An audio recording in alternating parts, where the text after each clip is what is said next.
You're at a crowded party.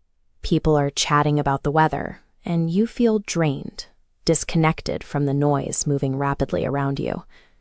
Society provides a steady supply of labels for this sensation.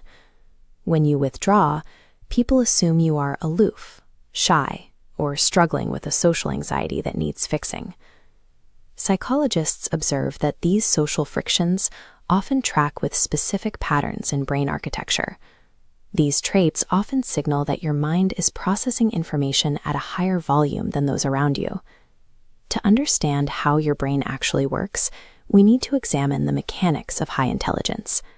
We are moving past the labels to see how a complex mind handles social data.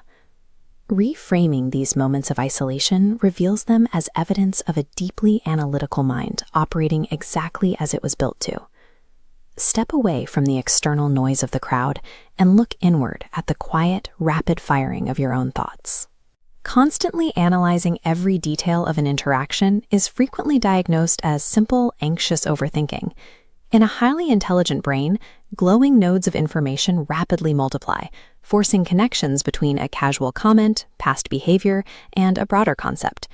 This biological wiring compels the mind to search and process data until the chaos snaps into a complete, organized picture.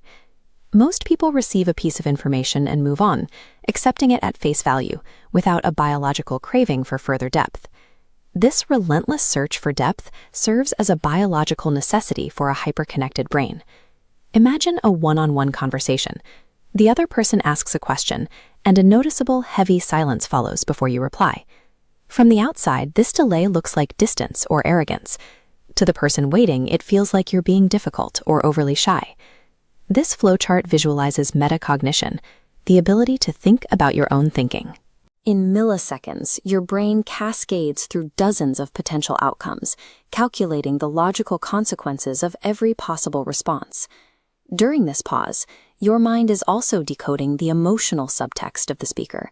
You are analyzing their tone and body language to understand the intent behind their words, rather than just the words themselves.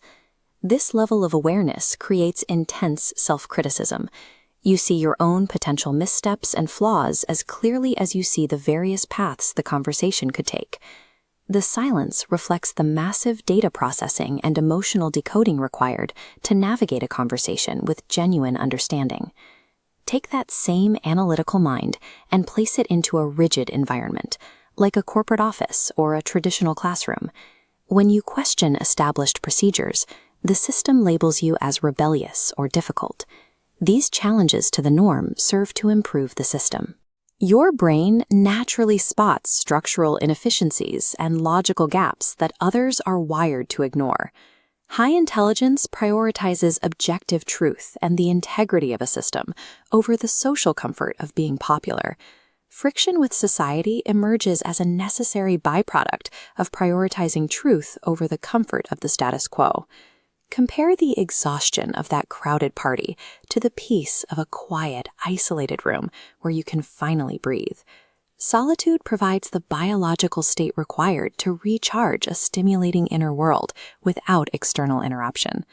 This also accounts for the difficulty in finding peers who wish to discuss the mechanics of the universe or complex psychology rather than the shallow events of the day. Your depth of thought creates a specific set of needs and a different way of interacting with the world. Protecting your mental energy is vital. It allows you to stop shrinking your intellect to fit into shallow conversations. Understanding the mechanics of your own mind is the first step toward claiming your space and finding the rare people who truly speak your language.